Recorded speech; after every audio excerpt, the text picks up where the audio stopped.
conecta à rede local de televisão e isso significa que a gente está mais perto um do outro.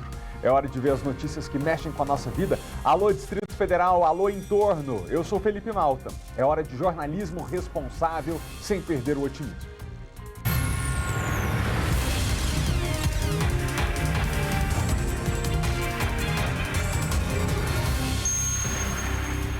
Polícia fecha o cerco para capturar assassinos do empresário Silvio Ronaldo, que foi morto dentro de casa. Hoje pela manhã, amigos e familiares participaram do enterro do empresário. A nossa equipe conversou com o filho dele e a gente vê daqui a pouquinho. E mais, polícia identifica tarado que passa a mão nas mulheres nas ruas de Samambaia. Kátia Gomes. O homem de 26 anos confessou o crime. Ele passou a mão em 2 mulheres em Samambaia. Agora ele foi indiciado pelo crime de importunação sexual. Obrigado, Kátia. A gente já vai ver isso. No dia que noticiamos, a gente disse aqui no ar, parece um crime menor, só passou a mão na bunda da mulher, mas não poderia ficar por isso mesmo. Que recado que se dá aos homens de Samambaia e de todo o país se um deles sai fazendo isso na rua e nada acontece? Foi parar na delegacia, acho pouco. Bora começar direto, o nosso jornal já está no ar. Há exatos 3 anos, nós estávamos aqui noticiando no nosso jornal a morte de Pedrolina Silva, que teve a vida interrompida ao chegar a um encontro que tinha marcado com as amigas numa manhã de domingo. Infelizmente, por causa de um crime brutal, esse encontro nunca aconteceu. As amigas de Pedrolina hoje relembram os momentos felizes que viveram juntas e comentam a condenação do assassino dela pelo Tribunal do Júri. A assistente social foi vítima de um feminicídio na Asa Sul em 2019.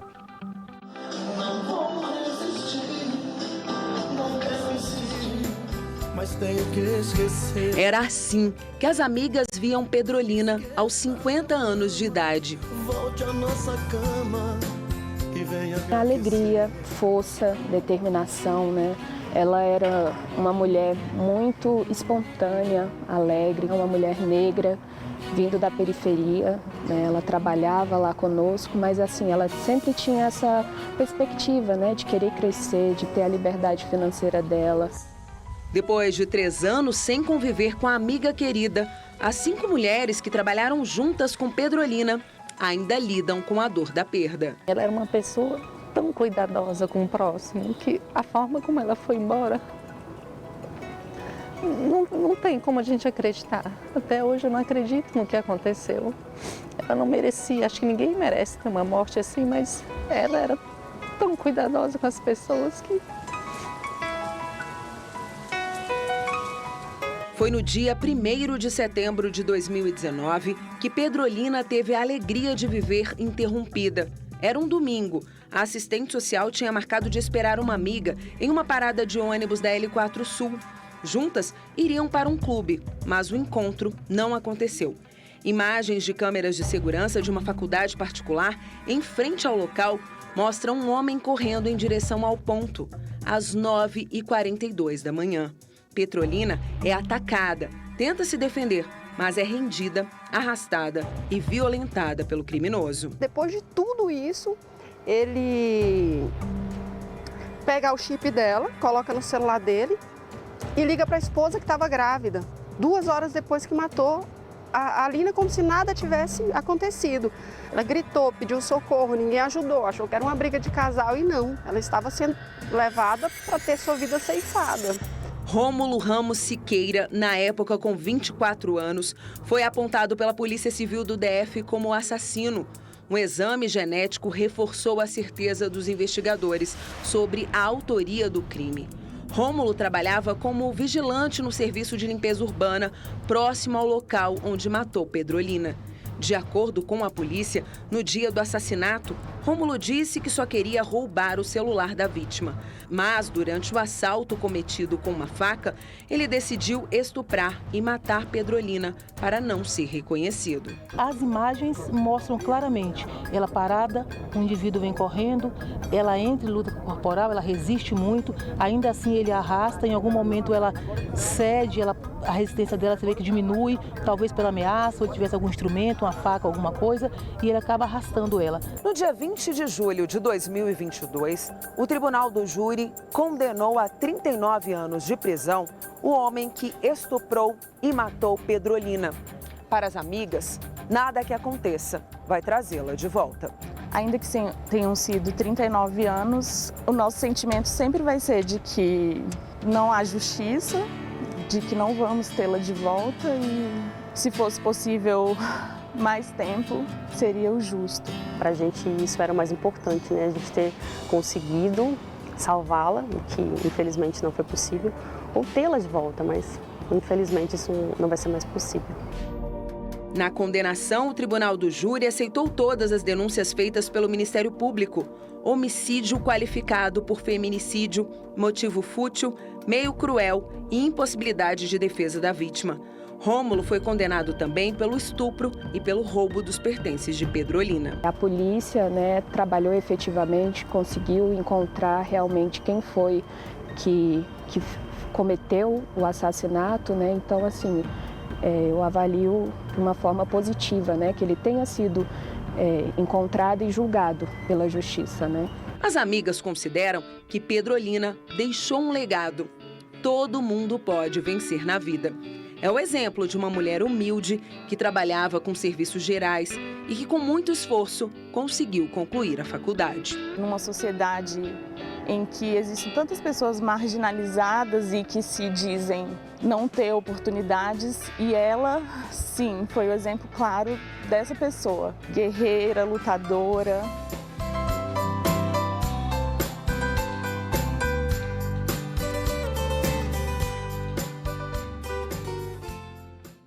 As amigas da Pedrolina, a gente agradece a entrevista, a participação nessa reportagem.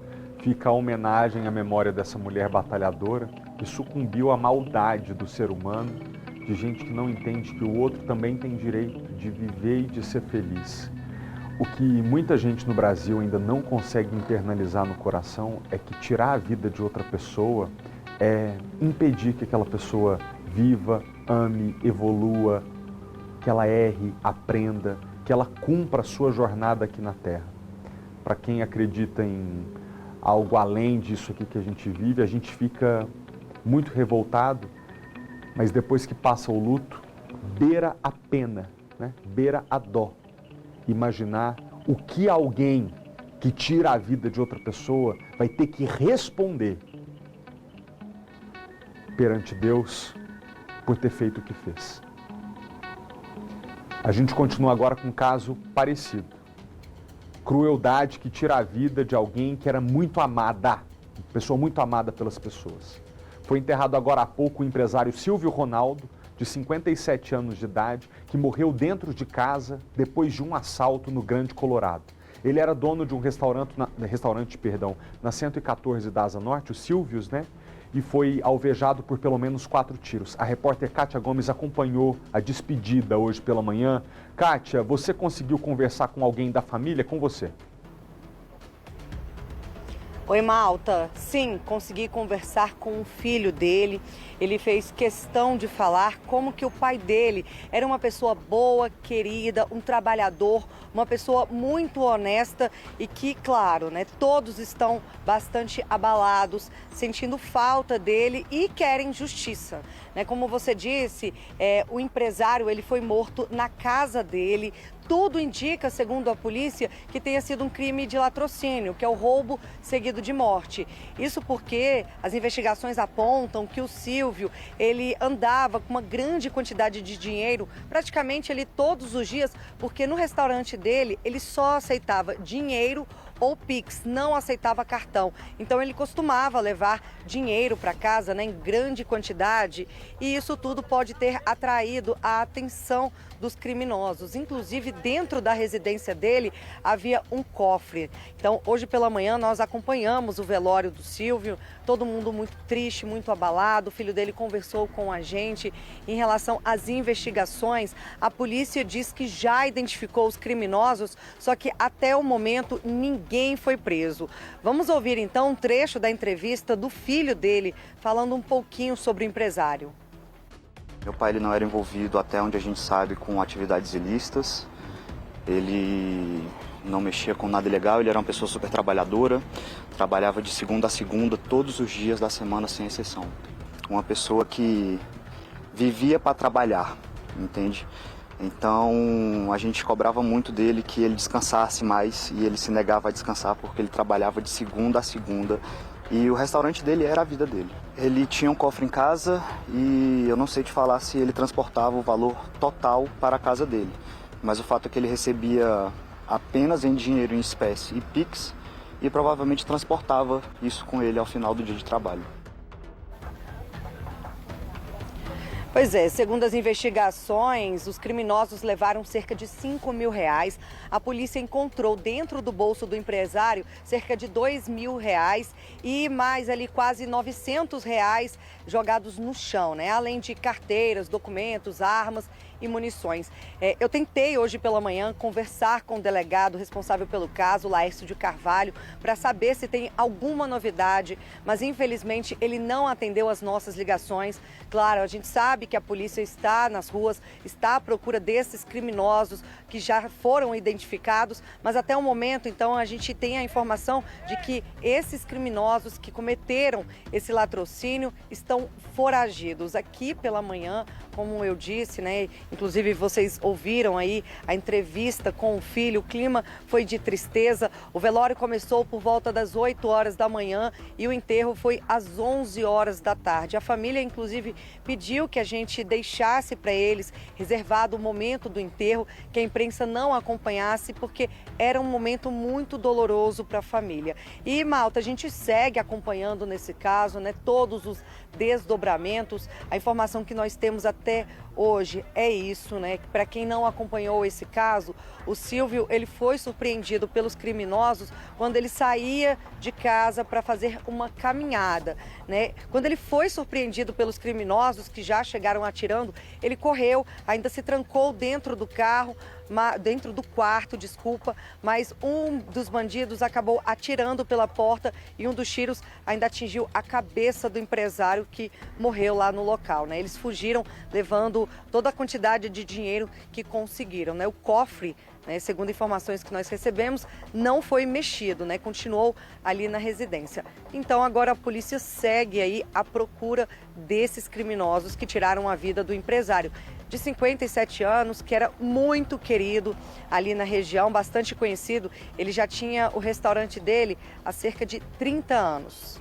Muito obrigado, Kátia, pelas informações. Gostaria de lembrar as pessoas em casa, até importante você ter mencionado que a família pediu reserva no momento do enterro e que, evidentemente, a imprensa deu 2 passos atrás para que eles pudessem viver aquele momento de luto. Mas a nossa presença numa situação como essa, para ouvir, por exemplo, o Pedro Henrique, que é o filho do Silvio, e que teve a coragem, o peito aberto de vir falar com a gente, é porque um crime como esse mexe com toda a sociedade. Diz muito sobre o momento que a gente está vivendo e quando as pessoas decidem usar a voz, usar o microfone que a gente disponibiliza, ela está nas entrelinhas pedindo ao país, ao Estado, à polícia, à justiça, que o caso desse familiar tão querido não seja só mais um, que outras famílias não vivam essa tragédia. Kátia, você comentou há pouco que mais cedo a gente tentou conversar com o delegado Dr. Laércio Carvalho e ele realmente estava em diligência, mas acaba de chegar à delegacia responsável por essa investigação. Então eu vou te pedir licença para a gente acionar a repórter Vitória Mello, que está ao lado dele, ao lado do delegado e pode agora trazer para a gente as últimas informações sobre essa investigação. Vicky, é com você. Boa tarde. Felipe, a polícia diz que está fechando o cerco, viu? Boa tarde a você, boa tarde a todos. Já identificou os principais suspeitos de terem praticado esse crime. São 3 homens com idades entre 22 e 25 anos. E a polícia também não descarta o envolvimento de uma 4ª pessoa que possivelmente teria passado informações sobre a rotina do empresário para esses criminosos. Como você disse, o Dr. Laércio de Carvalho está aqui ao meu lado para atualizar, né, informações sobre essa investigação.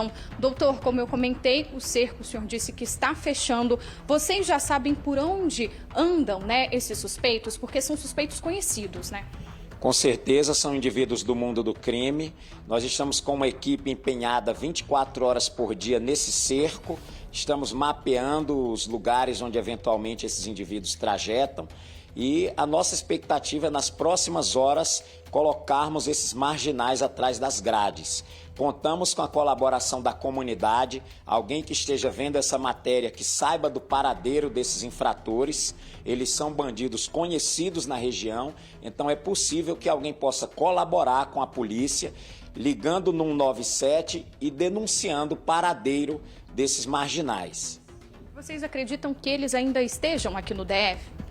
É muito provável que sim, mas independente do lugar onde eles se encontram, pode ser na China, nós vamos atrás deles, porque o crime que cometeram é um crime brutal, atingiu uma família, atingiu um trabalhador, um empresário, um gerador de emprego, e a Polícia Civil não vai deixar esses indivíduos impunes, eles podem fugir para onde eles quiserem. A Polícia Civil tem competência para monitorá-los e chegar a eles independente. O ideal é que eles se entreguem logo, se apresentem com seus advogados, como queiram, porque a Polícia Civil irá pôr a mão neles, independente do lugar onde se encontrem.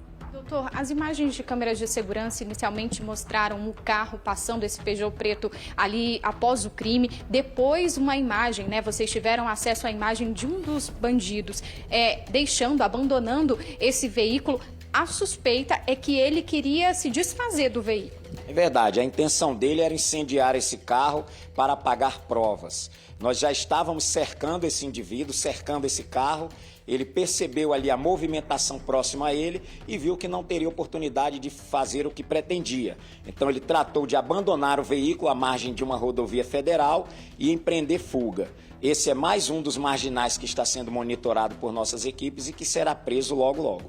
E o carro tinha placa fria ou não? Era no nome, era legalizado?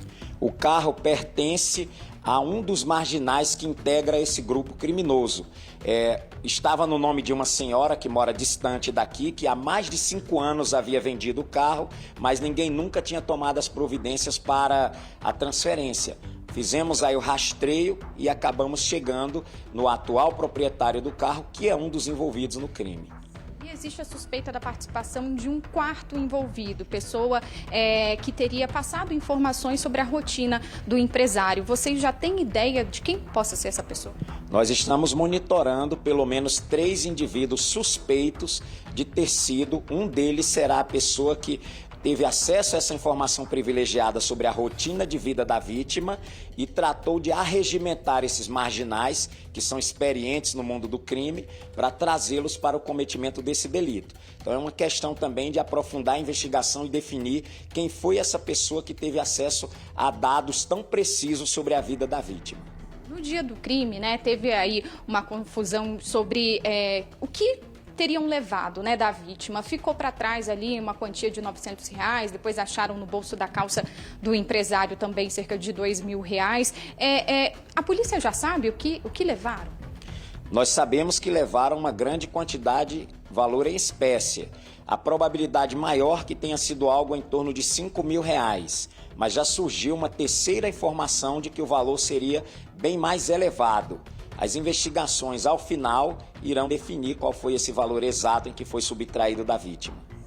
São criminosos que são perigosos, como o senhor comentou, tem uma vasta ficha criminal. Então, esse apoio da população para ajudar, quem tiver qualquer informação, é essencial nesse momento, né? Sem dúvida, o nosso 197 preserva totalmente a identificação do denunciante. O que a gente precisa é que a comunidade saiba que nós precisamos dessa ajuda dos populares, porque apesar do imenso esforço, não é fácil capturar marginal com esse perfil. Vasta ficha criminal, sabem das consequências penais de seu ato, são pessoas experimentadas no crime, mas obviamente nós não vamos expor qualquer testemunha, qualquer denunciante. A denúncia deve sim ser feita de maneira anônima no telefone 197 da Polícia Civil, sigilo total, mas isso é uma contribuição valiosa para que a gente chegue o mais rápido à localização desses criminosos. Doutor, até como você disse, né, até para a gente reforçar aqui, são criminosos que até se esconderam para dentro do mato. A polícia teve que fazer essa busca no meio do mato mesmo, porque eles tentaram se esconder de qualquer forma. Todo covarde é assim. Ele faz o crime, ele é corajoso, é disposto para fazer. Quando ele percebe que vai ser pego, ele usa todo artifício para se esquivar da polícia e da justiça. chegaram aí a se embrenhar por 2 vezes no meio do mato, um lugar ermo, de difícil acesso, mas as nossas equipes estão movimentadas e mesmo no meio do mato nós vamos acabar localizando eles. Laércio, o Felipe Malta lá do estúdio quer fazer uma pergunta? Pois não, Felipe, pode falar. Antes de devolver a palavra para você, Vicky, eu queria apenas mencionar e relembrar para você que está em casa e chegou agora aqui no SBT, que a imagem que você acabou de ver na tela é do carro usado pelos criminosos, que ali nesse momento específico você vê que um dos bandidos envolvidos no assassinato do seu Silvio Ronaldo abandona este veículo ali nessa rua aparentemente sem saída marginal de uma rodovia e depois vai saindo de perto do carro, abandonando o veículo ali. E na imagem, na sequência que você vai ver daqui a pouquinho, é um momento de fuga desses criminosos ali na região onde o assassinato foi cometido. Vicky, o delegado pede a ajuda da população para que a polícia chegue até esses bandidos. Eu gostaria de tirar a seguinte dúvida. Normalmente, quando há esse tipo de caçada e quando a polícia já identificou os criminosos, a gente normalmente tem a imagem, a foto, o rosto dos bandidos para divulgar aqui na televisão, para poder, inclusive, munir a população dessa informação para que ela ajude a polícia. Nesse caso específico, nós temos imagens, nós ainda não podemos divulgar por alguma questão específica. Como é que está isso? Sim. Doutor, o Felipe quer saber que o senhor pede a ajuda da população. Será que, como já tem a identificação desses suspeitos, né, a gente conseguiria imagens do rosto dessas pessoas para poder colocar na televisão, ou por um motivo de segurança ou pela própria investigação, não é o momento? O ideal seria que nós já pudéssemos entregar à mídia o rosto desses indivíduos, as imagens deles. Há uma preocupação de toda a polícia, isso é um absurdo da justiça, da lei brasileira, que é a lei de abuso de autoridade. Então, mesmo estando seguros da autoria, nós nos resguardamos. Todavia, estamos aguardando a qualquer instante agora, nos próximos momentos, uma autorização judicial para que a gente fique tranquilo, a nossa equipe policial não fique assustada com essa lei absurda, que é essa lei do abuso de autoridade, e a gente possa veicular as imagens desses indivíduos. Essa é a nossa vontade. Se a justiça deferir essa ordem nos próximos minutos, com certeza iremos convocar a imprensa para dar ampla divulgação às imagens faciais desses criminosos. Por enquanto, nós estamos dependendo da comunidade local que conhece esses marginais e que pode colaborar conosco. E Felipe, até o que você comentou, né, sobre a imagem que mostra o rosto, né, de um dos suspeitos, o suspeito que abandonou o carro ali próximo à rodovia. Como o delegado disse, a intenção dele era atear fogo nesse carro, né, para não deixar rastros. Só que ele percebeu que tinha uma movimentação ali perto, né, de onde ele estava e que poderia chamar muita atenção. Então ele até coloca o capuz ali na cabeça, né, tá de casaco, usa um capuz para tentar não ser identificado, mas câmeras de segurança acabaram flagrando essa ação. Como o doutor disse, é uma questão judicial não poder passar as imagens dos principais suspeitos. Na verdade, eles já têm a certeza da autoria, mas por uma questão judicial eles não podem passar, por enquanto, essas imagens. Felipe. Olha, nós ainda temos 58 minutos de jornal aqui ao vivo até a 13h, então a gente torce para que dentro desse tempo, já que amanhã é fim de semana e talvez a população não esteja mais tão engajada em entender e ajudar a polícia, porque tem tanta coisa para fazer, né? As pessoas têm suas famílias para cuidar, a compra de mercado para fazer, mas hoje ainda é um dia de semana, tá todo mundo muito atento. Eu espero que a gente possa colocar essas fotos aqui no ar. Uma última dúvida que me veio à mente, Vicky, que eu gostaria que você esclarecesse com o delegado, se esses criminosos suspeitos já tinham uma ficha criminal extensa, eu queria entender se é a primeira vez que eles atentam contra a vida de alguém de forma tão brutal, ou seja, eram criminosos, mas praticavam roubos, furtos e nunca tinham matado alguém, ou era gente realmente muito perigosa que inclusive já tinha matado outras pessoas. Sim. Doutor, o Felipe perguntou se esses criminosos, o senhor comentou que tinha uma extensa ficha criminal, já tinham passagens também por crime contra a vida de uma outra pessoa ou roubo? Quais eram os crimes, geralmente, que eles praticavam? Com certeza, são generalistas. Eles têm envolvimento com tráfico de droga, todos têm um pé no tráfico, mas também já envolveram-se em homicídio. Tem um deles que, quando menor, envolveu-se em um latrocínio, que é o roubo seguido de morte, igual a esse que estamos investigando agora. Tem um deles que recentemente saiu da prisão. Então são indivíduos violentos que estão aí contando com a benesse das nossas leis, que coloca monstros desse tipo na rua sem olhar critério. Então são indivíduos que vivem do crime até hoje. não deram intervalo. Desde a menoridade tem aí suas passagens por crimes violentos, tanto quanto esse que estamos investigando hoje. É porque isso mostra, né? Esse histórico mostra a periculosidade, né? Como esses criminosos não temem pela vida de ninguém.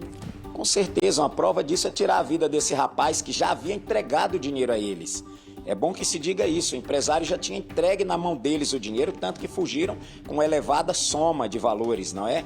E mesmo assim não tiveram qualquer piedade da vida desse cidadão, desferiram um tiro fatal, perceberam o corpo no chão já agonizando e efetuaram outros disparos. Então o desprezo à vida é absoluto, o respeito às leis é zero, o respeito à justiça é zero.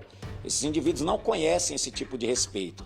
Então cabe à polícia e ao Estado dar uma punição exemplar a esses indivíduos para desmotivar outros marginais, para saberem que se cometer o crime terão uma pena dura.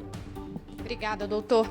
E é isso, Felipe, as equipes aqui da 35ª Delegacia de Polícia de Sobradinho 2, como o doutor disse, seguem em busca desses suspeitos, seguem nessa investigação que durou a madrugada, tem durado, né, diariamente, dioturnamente, né, como eles falam, porque eles não vão parar até encontrar esses criminosos. Nossa, Vic, se você me permite só mais uma, se forem encontrados ainda são pegos em flagrante, porque a investigação não cessou desde o momento do cometimento do crime, ou o delegado já acha que o tempo do flagrante passou? Claro. Doutor, uma última pergunta, só mesmo para saber se esses criminosos, eles ainda, se forem presos o mais rápido possível, hoje, amanhã, ainda está dentro do flagrante ou esse flagrante passa? Sem dúvida, diferentemente do que alguns imaginam em relação temporal, a lei brasileira não estabelece um período temporal no qual o indivíduo pode ser preso em flagrante. As nossas equipes, a Polícia Civil inteira, está mobilizada desde o momento do crime. Então, enquanto houver essa perseguição, nós estaremos sim com uma situação clara de prisão em flagrante. Por isso, até aproveitamos para anunciar aos defensores, advogados dessa quadrilha, que apresentem esses criminosos, porque a polícia irá prendê-los em situação de flagrante, independente de lapso temporal. Obrigada, doutor. Felipe, a gente vai ter que liberar o delegado agora porque ele está cheio de coisa para fazer e a gente entende também todo esse trabalho, toda essa correria aqui dos agentes e do delegado que parou um pouquinho, né, com essas diligências, com essa investigação para atender a nossa equipe. Muito obrigado, agradeço a ele mesmo pela participação e diga a ele que eu assino embaixo esse manifesto de revolta com as benesses da lei que deixam criminosos dessa gravidade estarem às soltas, porque um delegado como o doutor Laércio tinha que estar cuidando de um crime que depois de solucionado tinha que ser página virada e não cuidar de um crime hoje, depois ter que se deparar com o mesmo bandido cometendo um crime pior e aí ele vai e prende outra vez, a justiça solta outra vez e quando vê tá ele de novo prendendo a mesma pessoa. Isso é de se lamentar. Obrigado, Vic. Eu queria dizer aqui, aproveitar que, olha, nós como sociedade, nós estamos muito imaturos para discutir certos temas. Na minha visão, não existe nada que justifique pessoas desse jeito, irrecuperáveis. Latrocínio, roubo, homicídio, elas já fizeram de um tudo. Elas já provaram por uma vez, 2, 3, 4, 5 que não tem e nunca terão apreço pela vida da outra pessoa. O que essas pessoas estão fazendo soltas?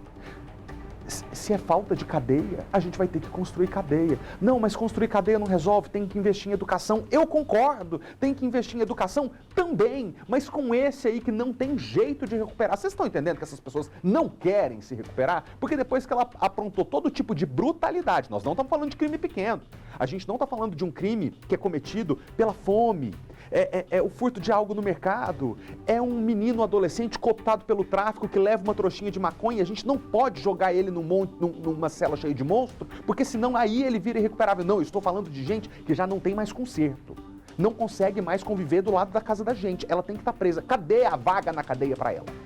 Cadê a justiça mantendo essa pessoa na cadeia? Esse país fica muito difícil da gente resolver se a gente não tiver honestidade na discussão. Porque aí vem um lado do espectro político e diz o seguinte, a gente tem que construir cadeia para colocar bandido. Aí vem o outro, oportunista, em vez de concordar e falar assim, não, você tem razão, a gente precisa realmente ter um sistema carcerário que funcione. Paralelamente a isso, vamos separar um orçamento para investir em política pública e prevenir que novos jovens entrem para a criminalidade? Ah, então vamos, acordo. Não, aí fica um querendo ganhar a discussão do outro, a narrativa do outro, e você que está do lado aí da tela, eu que estou na minha casa trabalhando, assim como estamos todos, continuamos vítimas das circunstâncias, porque os nossos representantes querem pensar em si mesmo, em projeto de poder, em defender ideologia vazia, em vez de resolver pragmaticamente as nossas situações.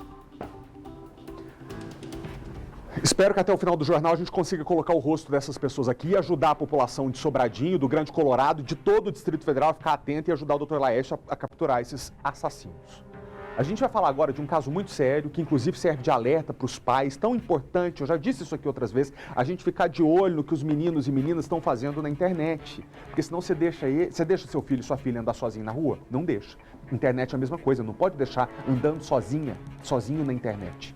Um homem foi preso porque abordava crianças e adolescentes num jogo online para pedir fotos e vídeos.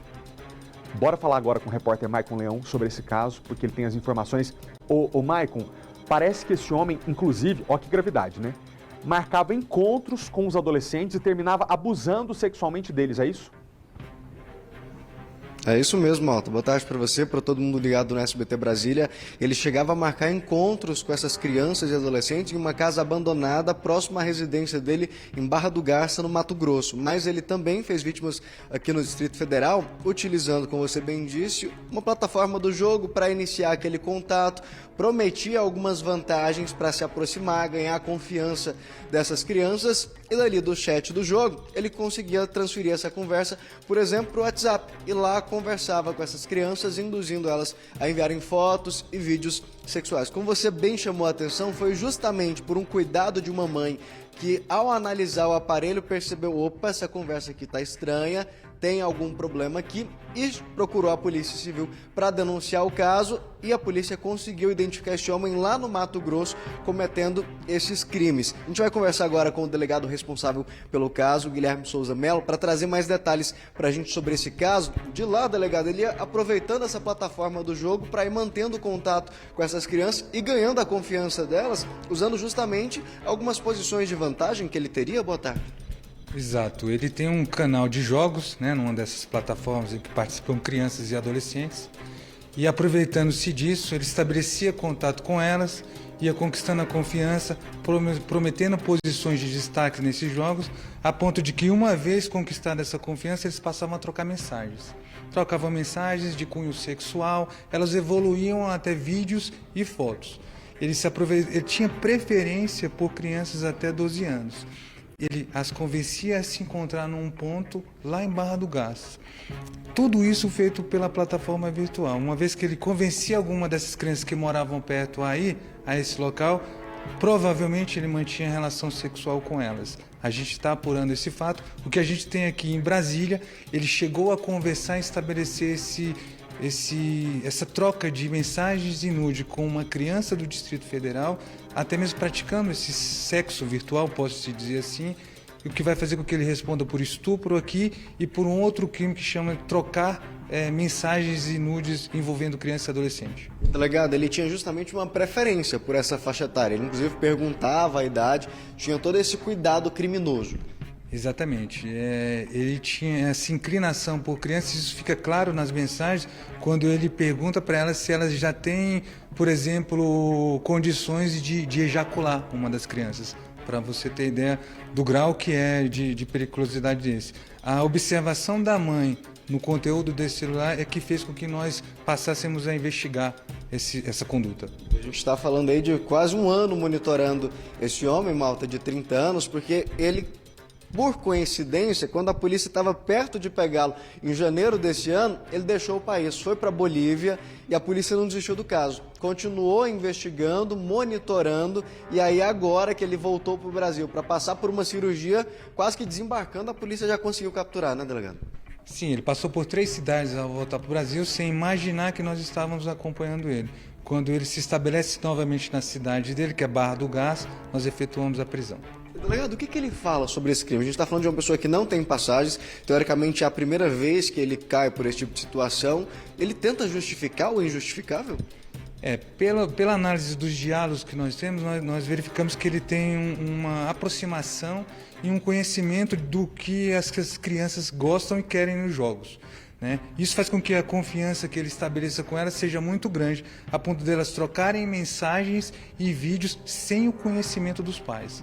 É essa a nossa preocupação. Isso dificulta a identificação dessas crianças, porque elas escondem dos pais esses diálogos. E o que ele fazia? Além de ele ter essa capacidade, ele era uma pessoa normal. Era uma pessoa acima de qualquer suspeito. Um estudante de medicina na Bolívia, né, que trabalhou numa farmácia, alguém normal, 30 anos, jovem, jogador de jogos online, acima de qualquer suspeita. Convencia essas crianças, chegou a mandar a localização dessa casa abandonada que ele tinha para encontrar para a nossa vítima aqui. Essa nossa vítima, obviamente, não pôde deslocar, mas isso demonstra o quanto é perigoso deixar as crianças, né, sozinhas, sem um acompanhamento e verificação do que elas estão conversando no celular. É o que o Malta sempre fala aqui, criança não tem que ter privacidade nesse tipo de situação. Delegado, um outro ponto que chama a atenção, que o senhor falou até mesmo da vida normal que ele leva, claro, tudo isso vai ser periciado agora com o celular que foi apreendido, mas ele chegou a, por exemplo, utilizar o Wi-Fi da empresa para acessar essa plataforma, para trocar mensagens, e ainda vai ser apurado também se ele enviava esse material para o exterior. Nós encontramos indícios de que ele enviou arquivos para a Bélgica, né, vídeos e imagens. Nós ainda não sabemos do que se trata, porque ele era uma pessoa com conhecimento em informática, né, ele fez a troca dos aparelhos, a troca dos computadores que ele tinha, mas nós descobrimos esse envio de imagens e vídeos para a Bélgica. Nós não sabemos o porquê e ainda não há nenhuma informação de qual a justificativa para ele enviar tais informações para esse país. Obrigado pela participação e parabéns pela determinação em ficar até conseguir capturar esse homem. Malta, só chamar a atenção para uma coisa, que a gente não está aqui condenando o jogo, dizendo que o problema todo acontece por conta do jogo, mas sim da importância dos pais estarem de olho em como essas crianças estão na internet. Você chamou a atenção muito bem. Se o filho não pode andar sozinho na rua, na internet é a mesma coisa. Não é só uma rua, é uma cidade inteira, o mundo inteiro ali à disposição, a gente não sabe com quem que essa criança pode estar teclando ali do outro lado, né? E você sabe que eu acho que é até mais perigoso na internet, Maicon, porque se eventualmente uma mãe, um pai deixa um filho de 7, 8 anos ir à padaria, por exemplo, buscar alguma coisa e voltar para casa, se um adulto aborda aquela criança, qualquer pessoa que testemunha chama a atenção e começa a olhar aquilo ali e se perceber que algo está acontecendo, grita e pede ajuda. E na internet que isso não acontece, né? Que esses bandidos, pedófilos se disfarçam de crianças e não chamam a atenção de ninguém. É um crime cometido escondido e é muito difícil de achar se não ficar monitorando antes. Obrigado, tá? Até daqui a pouco. Ainda sobre crianças, a gente vai falar agora de uma outra situação, evidentemente que não é criminosa, mas é bem chata. Alunos da rede pública de Samambaia têm ficado horas esperando pelo transporte escolar, que dia desse só chegou quando tinha anoitecido. O povo ficou de noite lá esperando. Vamos entender na reportagem o motivo disso. Ontem, depois da aula, algumas crianças ficaram mais de 1 hora à espera do transporte escolar para voltar para casa. Até agora, as crianças esperam aqui no Vital Brasil para que o ônibus venha apoiá-la, as crianças. As imagens mostram que já está escuro, mas os estudantes continuam na parada. Segundo o diretor do Sindicato dos Professores, houve uma mudança na rota do ônibus. São crianças que estão sob a responsabilidade do Estado. Os ônibus deveriam estar à disposição dos alunos na escola. Foram quase 2 horas de atraso. O que disse a educação? Que a empresa terceirizada responsável pelo transporte escolar teria usado o mesmo ônibus que buscaria as crianças para levar um outro grupo de alunos à exposição Relíquias do Imperador no Itamaraty. Segundo o GDF, a empresa vai ter de explicar o porquê não enviou outro veículo e, dependendo da situação, pode até sofrer sanções contratuais.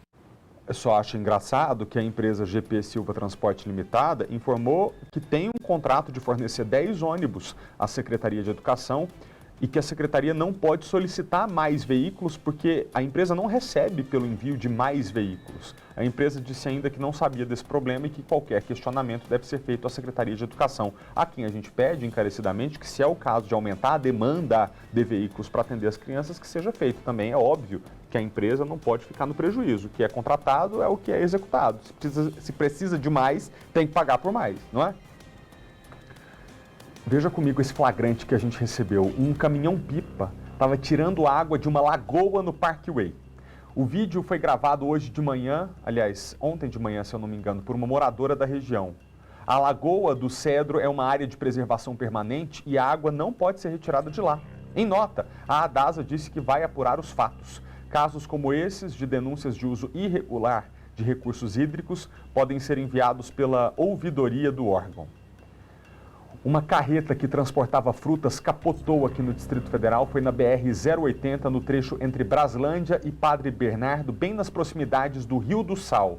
Uma pessoa ficou presa nas ferragens. O condutor do veículo recebeu os primeiros socorros e precisou ser levado de helicóptero pela equipe dos bombeiros. Ele não apresentava nenhum ferimento grave pelo corpo, mas apresentava sinais de hemorragia interna. Por isso ele foi encaminhado ao hospital de base. O trânsito ficou interditado e só foi liberado depois do socorro.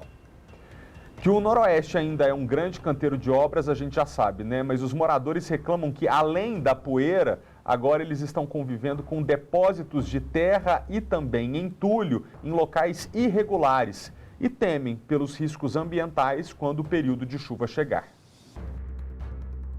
Pelo menos 6 lotes de uma área destinada ao comércio local na quadra 311 do Noroeste estão assim, cheios de terra e restos de obra. Sendo administrado de qualquer forma, como está sendo, né, e não dentro de lotes tapumados, como rege as nossas normas urbanísticas, causam um verdadeiro inferno para os moradores que moram na frente desse local.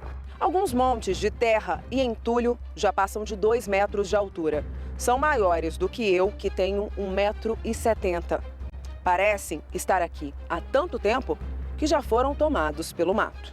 Sábado passado, quando estava ventando, eu passei por aqui, eu olhava o posto estava quase coberto de tanta poeira. Ou seja, realmente o vento forte ali bate, parece que está compacto, mas na verdade quando bate o vento, principalmente naquelas pilhas ali, ele espalha bastante poeira.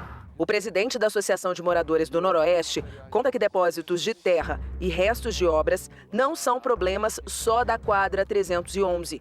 Outras construtoras também deixam materiais em várias partes do bairro, que atualmente tem 21 mil moradores e vai completar 10 anos em dezembro. Terra e entulhos armazenados que vão ser reaproveitados em outras obras. E tudo isso traz muita poeira, além de riscos ambientais para a região. Nós já informamos isso para o IBRAM e nenhuma solução foi dada, que quando começarem as épocas de chuva, toda essa terra vai ser carreada para o Ribeirão Bananal, que fica aqui logo atrás. Para resolver a questão, eles já procuraram vários órgãos do GDF. A gente já procurou o DF Legal, já procuramos o IBRAM, já procuramos a administração do plano piloto e ficamos sendo jogados de um lado para o outro. Temos dezenas de protocolos abertos por moradores na ouvidoria do Distrito Federal, mas nenhum deles atendido até o momento. Nós entramos em contato com a construtora Cabo Branco, dona do depósito de terra e restos de obra na quadra 311 do Noroeste, e a gente não teve resposta. Já o DF Legal informou que tem feito o monitoramento da área frequentemente para flagrar o despejo irregular de material de escavações para a construção de prédios, mas que ainda não foi confirmado de onde ele vem. É uma prática que pode levar à aplicação de multa gravíssima e apreensão dos veículos da obra. O Ministério da Justiça proibiu 33 empresas de venderem cigarros eletrônicos em lojas físicas e virtuais. A decisão foi publicada hoje no Diário Oficial da União e a gente fala ao vivo com a repórter Larissa Arantes, que tem outras informações sobre esse assunto. Lari, boa tarde para você. Essas empresas vão ter que pagar alguma multa se não cumprirem a determinação? Ei, Malta, muito boa tarde para você, para todo mundo que está nos acompanhando. Sim, em caso de descumprimento dessa determinação, as empresas vão pagar uma multa diária de R$5.000. A partir da notificação, elas terão 48 horas para cumprir com essa determinação, mas se não cumprirem, essa é a multa prevista. A Secretaria Nacional do Consumidor destacou que em 2009, a Anvisa já havia publicado uma norma que proibia a comercialização ou mesmo a propaganda de cigarros eletrônicos como uma alternativa ao tabagismo, mas naquela época o consumo ainda não era tão disseminado como destacou agora a Senacol, tendo em vista o aumento, o crescimento da utilização desse tipo de cigarro eletrônico, Malta. E agora essa decisão, então, proibindo a venda por parte dessas 33 empresas, sob pena aí de multa diária de R$5.000, Malta. Muito obrigado, Lari. Para além da punição para essas empresas, a gente só usa aqui uns segundinhos para reforçar que, gente, isso faz mal demais. Parece inofensivo, parece uma fumacinha de vapor, né, Lari? Mas não, tem substância química tóxica ali no meio, você vai estragar o seu pulmão para ficar brincando de caipora. Não é legal isso. Obrigado, tá, Lari? Gente, quando a gente fala de varizes, para muita gente, obviamente, né, para as mulheres em especial, vem a preocupação com a estética das pernas, não é? Mas você sabia que vai muito além disso? As varizes são um problema de saúde que podem gerar complicações se não forem tratadas a tempo. Vamos entender. Das imperfeições causadas pelos vasinhos indesejados, Alexandre decidiu procurar uma especialista. E, para surpresa dele, não se tratava apenas de um problema estético. O aposentado tem insuficiência venosa, que é uma dilatação nas veias ou válvulas comprometidas. Elas são responsáveis por levar e abrir o fluxo de sangue pelo corpo, o que acometeu as safenas das duas pernas dele. Então foi uma cirurgia longa, a recuperação foi rápida, relativamente rápida, né? A utilização daquelas meias que são muito chatas, mas que os médicos recomendam com ênfase que você use, né? Então, a utilização das meias e as meias durante alguns meses, né? E a perna ainda ficou inchada durante um bom período, né? Mas sumiram. A aposentada da educação Marta Helena também foi parar na mesa de cirurgia. Quase 9 meses que eu fiz a cirurgia. E a recuperação é lenta, não é fácil. Eu já estou praticamente, recuperada e muito feliz porque aumentou muito a minha autoestima, porque a aparência das bolhas arroxeadas saíram 100%. E a especialista faz um alerta: varizes podem causar doenças ainda mais graves. As mais comuns são úlceras, aquelas feridas na pele que nunca saram. E a trombose, coágulos de sangue nas veias e que, quando liberados, circulam pelo corpo até chegar aos pulmões, comprometendo a respiração, podendo levar o paciente à morte. Qualquer pessoa pode ter varizes, porém existem alguns fatores, que levam ao surgimento de varizes. Por exemplo, o principal fator é a hereditariedade. Então, você ter pai e mãe, um histórico familiar de doença venosa, gestação, ganho de peso e hormônios. Há 2 anos, esse tipo de procedimento já é feito no SUS. Dados da saúde apontam que cerca de 69 mil cirurgias já foram realizadas pela rede pública. Em 2020, com o início da pandemia, a procura pelo procedimento caiu 59%. E é aí que mora o perigo, porque as veinhas indesejadas causam doenças que começam de forma silenciosa. Para desmistificar o assunto e ressaltar a importância de se preocupar com varizes como saúde para o corpo, a Sociedade Brasileira de Angiologia e Cirurgia Vascular vem desenvolvendo uma campanha de conscientização. O exame, além de ser rápido, é fácil e não causa dor. E é indicado a ser feito anualmente depois dos 30 anos. Na grande maioria dos casos, procuram só por causa daqueles vasinhos. E hoje a gente já sabe que 50% dos pacientes que só têm aqueles vasinhos vão ter comprometimento de veia safena. Então, começou a surgir as lesões, percebeu que tem uns vasos mais aparentes ou mais saltados na pele, procurar o seu cirurgião vascular. Depois do susto, Alexandre não abre mão de seguir à risca as orientações e o retorno ao especialista. Se você tiver a oportunidade de ter varizes, aproveite e cheque o que está acontecendo, né? Porque a surpresa de uma embolia, gerando aí um edema pulmonar ou coisa dessa magnitude, né? Eu acho que não vale a pena correr esse risco. Pessoal, ontem foi um dia muito especial para o policial penal Geltz Costa. Eu quero lembrar o caso dele e aí você vai entender por que esse dia foi tão especial. O Geltz ficou gravemente ferido depois de ser atropelado em junho. Vocês lembram? Era um domingo de manhã, ele estava praticando corrida, veio uma Porsche desgovernada, motorista e passageira morreram no impacto do acidente e ele, ao ser atingido por esse carro de luxo, que certamente estava em alta velocidade, acabou perdendo uma das pernas. Poucos dias atrás, vocês viram que ele teve alta da UTI, e a gente pôde proporcionar uma surpresa para ele ao vivo, porque o grupo de capoeira do qual ele faz parte foi até lá recebê-lo, muitos amigos mandando mensagem. de apoio e esperança. Teve uma época que esse homem ficou numa situação delicada, precisou até de transfusão de sangue. A gente aqui ao vivo pediu que a comunidade doasse sangue para salvar a vida dele e de tantas outras pessoas que dependem disso. E agora, a boa notícia é essa que a gente vê juntos. Pode rodar. Ele teve alta do hospital depois de 66 dias internado. Agradeço demais por tudo. Equipe 5.5, 200 Megablasters. Não foi um período fácil. Gueltz passou por várias cirurgias e teve uma perna amputada. Mas momentos especiais ajudaram o policial penal a enfrentar esse processo. Primeiro, a homenagem dos colegas de trabalho. Nosso amigo Gueltz sempre foi padrão. Depois, a visita do grupo de capoeira, que já chegou avisando. Gueltz foi graduado e recebeu o certificado e corda. Só agradecer a Deus por estar vivo e poder prestigiar isso tudo. Na saída do hospital, ele era só gratidão. Acabou os gritos, doutor. Vida nova, hein, Gueltz? Muita felicidade para você. Continuando aqui com os nossos assuntos, 12h29. Ontem, você viu aqui no nosso jornal a prisão de uma quadrilha que aplicava o golpe do motoboy, que é aquele em que os bandidos ligam para as vítimas, que normalmente são pessoas idosas, e aí eles se passam por funcionários de um banco.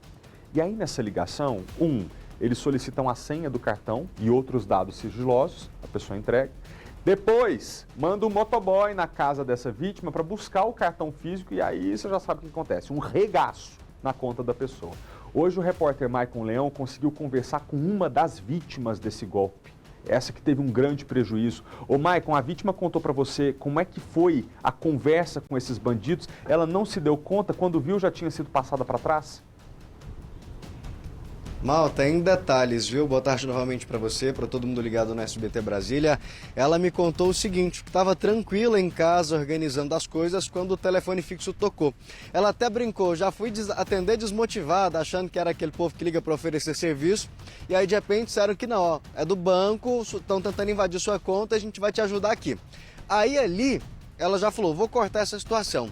E aí é o seguinte, eu vou ligar para minha gerente e vou resolver com ela. E teria ido fazer essa questão. Só porque aí os criminosos já conseguiram intermediar e quando ela foi ligar para a gerente do banco, a gerente, na verdade, quem atendeu foi uma das integrantes da quadrilha, uma criminosa que começou a conversar com ela. Ela disse que estranhou o nome, que não era o mesmo, mas pensou, o gerente troca muito, né? E a mulher sempre muito gentil, conversando, inclusive perguntando da vida pessoal dela, enquanto ia adiantando os procedimentos. Olha, eu vou te ajudar, vou te orientar a bloquear uma conta, bloquear outra. E aí, malta, um outro ponto que chamou a atenção foi que, em momento algum, eles pediram nome, CPF, essas coisas. Os criminosos diziam o seguinte, ó, eu quero só que você confirme o dado para mim, eu já tenho aqui, você nasceu no dia tal, tal, tal. Aí ela ia lá e confirmava. Em momento algum, eles chegaram a pedir a senha do cartão nesse caso. Eles orientaram ela o seguinte, olha, estão tentando invadir seu celular, seus equipamentos, seus cartões, a gente vai aí buscar esses equipamentos e aí amanhã você vem na agência que já vai estar tudo limpo, tudo resolvido. E aí esse criminoso foi até a casa dessa idosa que tem 82 anos, muito formal, sempre com o português impecável, chegou, perguntou onde estavam os objetos e simplesmente levou a bolsa inteira. Não foi só o cartão, tudo o que tinha lá esse criminoso levou. Cartão, bolsa, a carteira que estava dentro da bolsa, celular, levou tudo. Enquanto isso, ela continuava na linha. Inclusive, um outro ponto para você que está em casa entender a importância de quando receber uma ligação dessa, já se livrar logo, é que enquanto esse criminoso foi buscar esses equipamentos, esses pertences dela na casa, ela ainda estava no telefone com ele, com os outros integrantes, na verdade. Então, enquanto ela conversava, esse outro criminoso já estava ali na região, rondando, aguardando o sinal. Só tudo foi descoberto depois que um outro membro da família dessa idosa, que tem uma conta conjunta com ela, depois que esse bandido saiu de lá, tentou fazer uma transferência na conta dela de 15 mil reais. Aí o banco pediu para que confirmasse aquela transferência. Esse parente tentou ligar para essa idosa, não conseguiu completar a ligação. O que ele fez? Eu vou lá, tá acontecendo alguma coisa. E quando chegou na casa, malta, encontrou a senhora ainda no telefone, conversando com os bandidos, que muito simpático, muito gentil, ia perguntando da vida dela e a todo mundo falando, a gente vai ajudar a senhora, porque a senhora não tem nenhum prejuízo. Então, assim, enquanto conversava e o prazo desse parente chegar na casa, eles conseguiram sacar em dinheiro, inclusive num caixa ali no Conjunto Nacional. Fizeram várias compras pela internet até que o banco percebeu que, opa, essa movimentação aqui está estranha. Essa pessoa não costuma fazer compra pela internet, não costuma movimentar desse tanto, e aí bloqueou. Mas aí já estava feito um regaço, um prejuízo aí de quase 15 mil reais. A gente vai ver agora em detalhes. Essa senhora, malta, ela na verdade, ela é quem está se sentindo culpada. A raiva, ela disse que não é nem dos criminosos, é por ter caído nesse golpe. Ela que sempre disse que foi tão ativa, tão atenta para essas coisas, não consegue entender como que ela foi enganada. A gente vai ver agora um trechinho, você que está aí, fique atento, que às vezes você pensa, olha, eu não caio numa situação dessa, mas a conversa é tão convincente, a lábia desses criminosos é tão boa, que aí, quando você vê, já foi, igual foi esse caso. A delicadeza é incrível, a calma, a segurança com que fala com você, com dados da sua vida pessoal, a sua idade, ela já sabia, né, a data de nascimento. Quero só conferir, é essa mesmo? Eu não passei assim. E eles pegaram minha bolsa e compra online, você faz com aproximação, não com o número do cartão. E você não precisa de senha. Então não teve essa questão de pulsação. Sim, não. Eles pegaram a minha bolsa e eu estava limpando a copa ali. Eu falei, bom, eles vão chegar aqui, eu vou, né, conversar.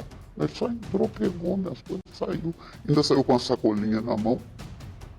Que depois eu vi na polícia e falei, eu próprio que até a sacola é a mesma. Não tenta bloquear feito eu fiz, não tenta conversar, não conta caso.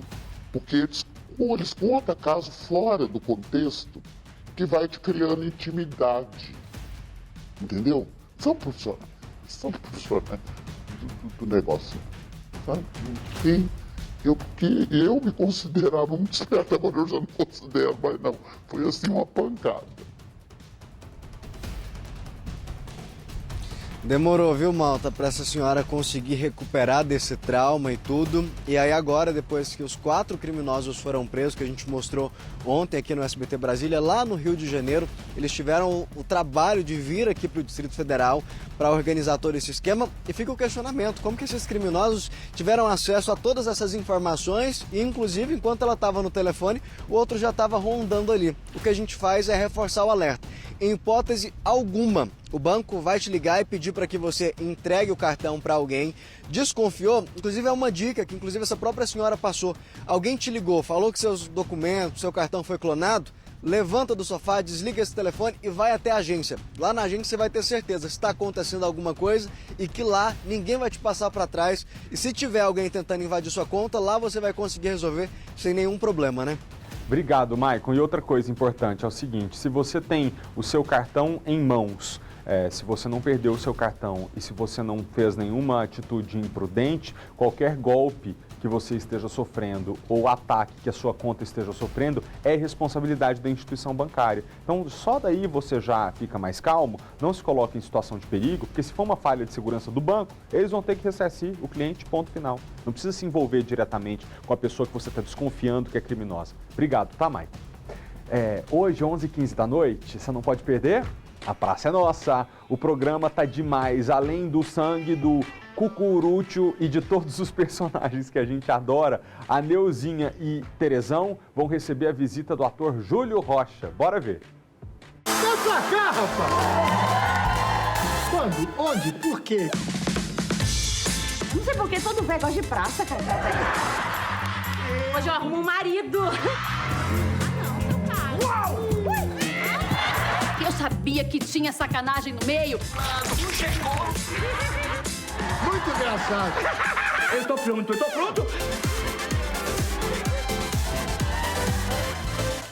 11h15 da noite. Ó, a gente vai fazer um intervalo rapidinho, é o único da edição de hoje. Na volta a gente toca direto até o final. Mas antes, abre a janela, deixa eu ver como é que tá o tempo lá fora. Céu claro, com temperatura neste momento, o termômetro marca, bora ver, 20 graus. Ó, tá fresquinho até. E a umidade relativa do ar está em 42%. O nosso jornal volta já.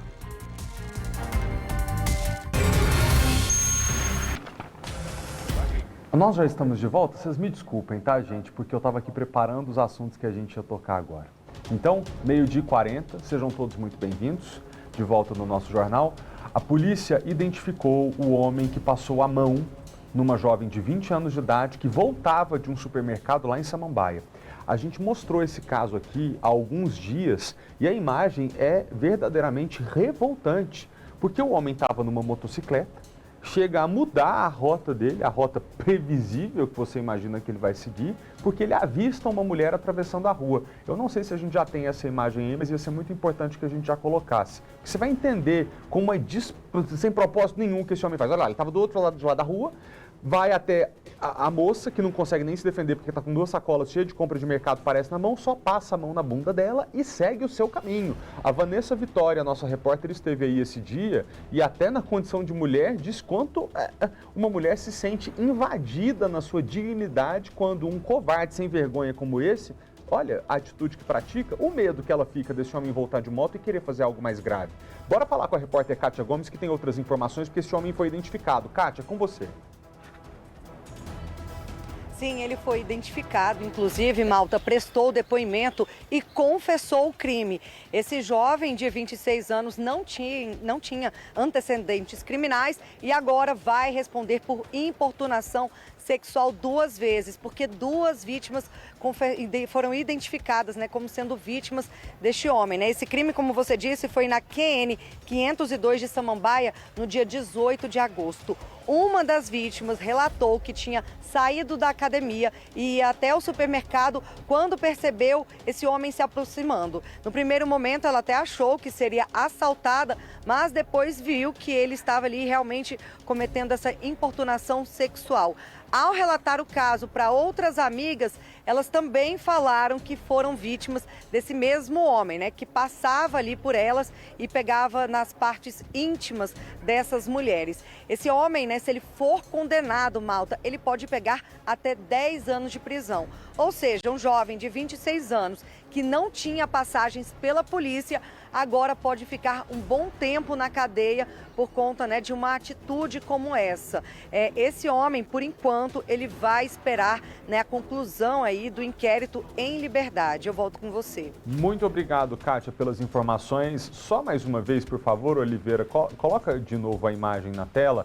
A gente, quando apronta um escarcéu aqui ao vivo, em função deste caso, talvez alguém em casa pode ter pensado, mas ela não ficou gravemente ferida, ela não se machucou, ele não empurrou. Mas veja bem, quando uma pessoa tem um comportamento como esse e ninguém faz nada, o que fica subentendido naquela comunidade é que isso é permitido.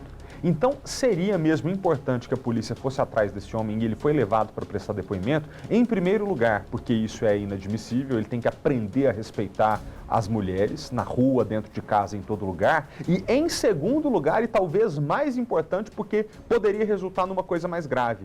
Imagina o clima que vai se criando numa comunidade contra um fantasma assediador que ninguém sabe quem é, mas que uma vizinha começa a ser assediada, depois vem a esposa de um outro vizinho, a filha de mais um, todo mundo fica atrás de descobrir quem é esse homem que está com esse comportamento ridículo na rua.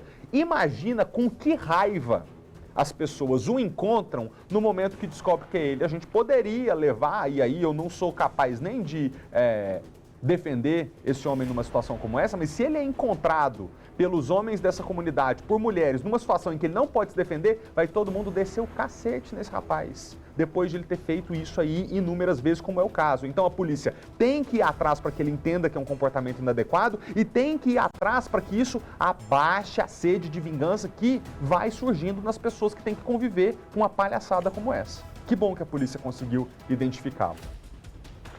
A polícia também prendeu um homem que era conhecido por assaltar várias padarias lá na região do Varjão. A gente vai falar agora ao vivo com a repórter Vitória Mello, que tem outros detalhes pra gente. Ô, Vitória, parece que esse bandido usava o dinheiro roubado para ir pra balada, é isso mesmo? Parece até brincadeira, mas é isso mesmo, viu, Felipe? Esse bandido usava o dinheiro do crime para usar drogas e também bancar baladas. Ele teria cometido pelo menos 4 roubos em padarias e também outros comércios lá na região do Varjão. E ele agia sempre da mesma forma, com uso de arma de fogo e muita violência. Entrava nos estabelecimentos e amedrontava, ameaçava ali os funcionários. Inclusive, câmeras de segurança flagraram algumas dessas ações. Em uma delas, a funcionária funcionária está ali no caixa, tranquila, trabalhando, e de repente é surpreendida pelo criminoso armado. Ele pega todo o dinheiro e depois vai embora. Em um outro caso, a funcionária aparece limpando o chão, ali fazendo o serviço dela, e depois, mais uma vez, é surpreendida por esse homem que anuncia o assalto, também usando arma de fogo. Ele agia sempre muito rápido, como dá para ver nas imagens, né? Ele já vai logo no objetivo, entra no comércio, vai direto ao caixa, faz quem tiver ali na frente dele refém, ameaça com a arma de fogo, amedronta todo mundo que está nesse estabelecimento, pega o dinheiro e aí vai embora. Mas hoje, de manhã, os agentes da 9ª Delegacia de Polícia lá do Lago Norte, eles cumpriram mandado de prisão preventiva contra esse homem. Ele foi preso ainda dormindo na casa da namorada. Agora os agentes, né, ali da 9ª DP acreditam que com a retirada desse homem de circulação, pelo menos os comerciantes vão poder trabalhar com mais tranquilidade. Imagina hoje, né, que tá tão difícil já manter um comércio, tá tão difícil trabalhar, vem um criminoso para usar esse dinheiro, né, que o empresário ganha com muito suor, para usar drogas e também bancar baladas. Então, pelo menos esse criminoso já foi retirado de circulação, Felipe. Pois é, Vitória, se fosse um grande comércio já seria errado. O que dizer então de você levar o dinheiro do caixa de um pequeno comerciante? Eu reforço aqui porque o Varjão é uma cidade do Distrito Federal que fica ali coladinha com o Lago Norte. Até pela topografia da área, é uma cidade pequena, com clima de comunidade, todo mundo se conhece, é uma região relativamente tranquila, justamente porque todo mundo se conhece. Aí vem um homem como esse e atrapalha o comerciante que está ali, gerando emprego para o morador dali, oferecendo serviço para o morador dali. A pessoa que mora no Varjão, em vez de ter que pegar um ônibus, gastar ir longe para comprar alguma coisa que precisa para casa, tem a oportunidade de fazer isso do lado de casa. Por quê? Porque tem um pequeno comerciante disposto a prestar esse serviço, então ele não pode atrapalhar a vida em comunidade. Eu queria só que você repetisse como é que a polícia concluiu que esse homem, para piorar tudo, ainda usava o dinheiro em festa?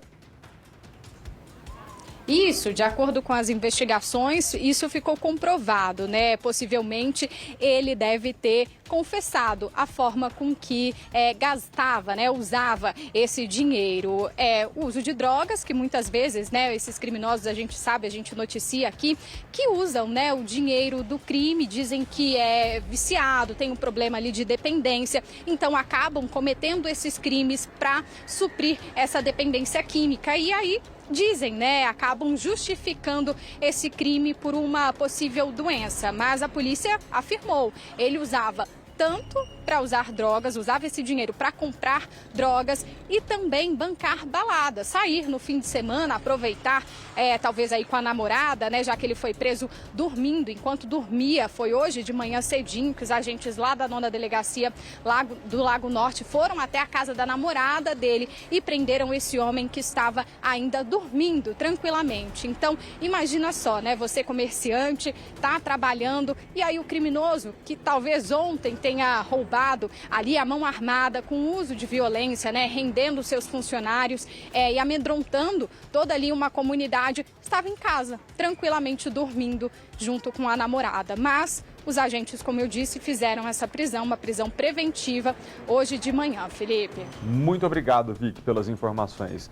E pressupondo que a versão dada por esse bandido seja verdade, de que ele é realmente um dependente químico e talvez ali impelido por essa sanha de usar droga que não passa quando você é doente, a gente só aqui deixa esse caso passar para pontuar mais uma vez, inclusive para a juventude que nos acompanha, esse é o perigo de cair no mundo das drogas, é você perder aquilo de mais precioso que você tem, que é a sua liberdade.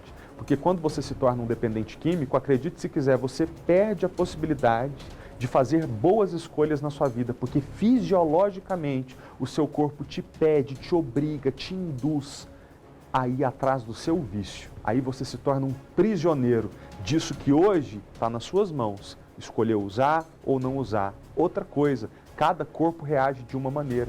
Talvez os seus amigos ou o grupo que você frequenta te diga assim, não, mas isso que você usa dá barato hoje, amanhã você nem sente. Será? Que certeza você tem que aquela substância que no teu amigo não causa nada, que ele usa quando quer, em você vai ser do mesmo jeito? E se o seu corpo se tornar dependente daquela substância?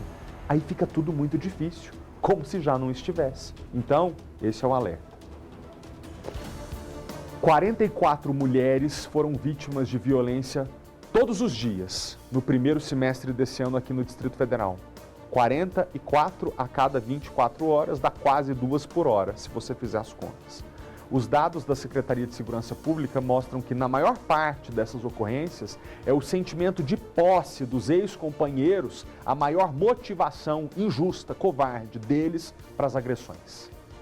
Uma vida se escondendo, trancada dentro da própria casa. O medo desta mulher é que o ex-marido a encontre e cumpra com as ameaças. Eu não consigo dormir direito. Eu acordo assustada, eu vejo qualquer barulhinho. Eu penso que é ele entrando. Foram 16 anos de maus tratos, xingamentos, abusos e agressões. Se um copo caísse, era motivo de pena, surra, agressão, verbal, física. Era me diminuir no máximo, Deus virar pó. As marcas não se apagam da memória nem do corpo da vítima. Mas mesmo com 6 filhos pequenos, ela decidiu dar um basta. Sabia que violência não é amor. Eu esperava melhores porque eu tinha filhos. Eu queria ter uma família com ele, eu queria que meus filhos chamassem papai, mamãe. Eu queria dar uma família para meus filhos. Só que aí teve uma hora que eu vi que ele não ia mudar. De acordo com a Secretaria de Segurança Pública, de janeiro a julho deste ano foram registrados 9.300 casos de violência doméstica aqui no DF. Isso significa que, por dia, 44 mulheres foram vítimas desse crime na capital federal. Está na base das situações de violência tais desigualdades de poder, porque muitas vezes os homens cometem essas violências entendendo que é um direito deles, né? Entendendo que é uma resposta natural para garantir uma tentativa de autoridade, para garantir uma tentativa de uma relação hierárquica. E uma hora a mulher não encontra mais saída. Um estudo realizado pela Câmara Técnica de Monitoramento de Homicídios e Feminicídios da Secretaria de Segurança Pública do DF mostrou que desde março de 2015, quando entrou em vigor a Lei do Feminicídio, até junho de 2022, a motivação de 85% dos crimes foi o sentimento de posse ou ciúmes. Em 84% dos casos, os autores eram maridos ou companheiros das vítimas. E mais de 74% das mortes ocorreram dentro das residências. A maior parte desses feminicídios é cometido por homens, né? Então as questões culturais do machismo, né, de entender que seria obrigação das mulheres servir, trabalhar, né, cuidar, se silenciar. São fatores culturais como esse que contribuem, né, para esse caldo de uma violência que muitas vezes é estrutural contra essas mulheres. O Distrito Federal conta com 2 delegacias especiais de atendimento à mulher, mas o registro de ocorrência pode ser feito em qualquer unidade policial. As forças de segurança também recebem denúncias pelo 197 e 190. Quem conseguiu sair do ciclo da violência tem esperança de dias melhores. Hoje eu tenho paz. Querendo ou não, eu tenho paz. Hoje meus filhos estudam. Hoje, como eu falo, eu vivo com medo, mas assim, hoje ninguém me bate, não bate nos meus filhos. Eu cuido deles e para onde eu for, eu vou levar eles.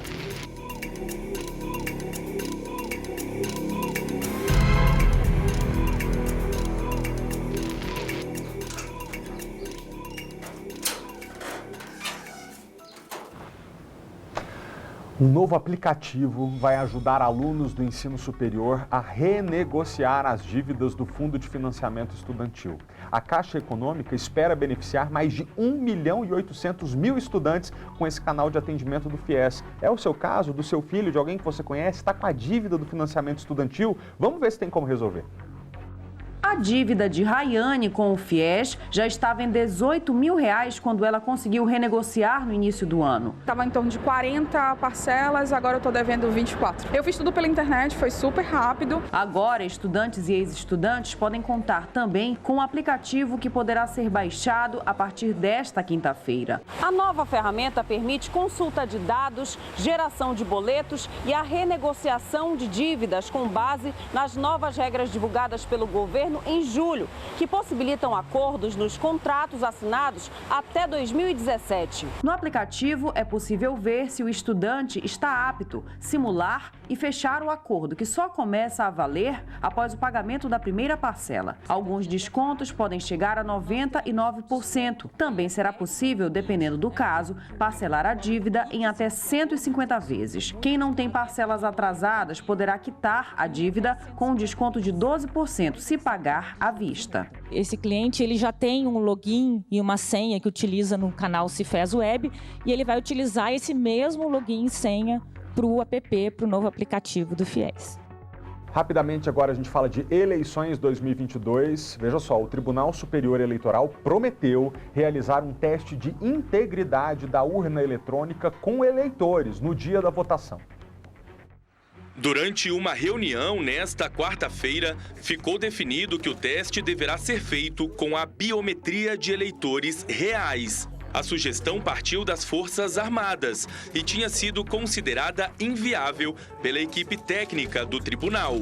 Agora, as áreas técnicas do TSE e das Forças Armadas irão apresentar um projeto piloto para incluir as mudanças sugeridas. O teste de integridade deverá ocorrer no dia das eleições. É como uma votação paralela com o objetivo de comprovar se o voto digitado é o mesmo que foi contabilizado. Na prática, será executada em algumas sessões eleitorais que serão sorteadas. Segundo o TSE, a segurança do novo modelo das urnas eletrônicas que serão usadas nessas eleições ficou comprovada em testes. Também foi confirmada a divulgação dos chamados boletins de urna, com o registro dos votos de cada sessão, que podem ser conferidos pelo cidadão.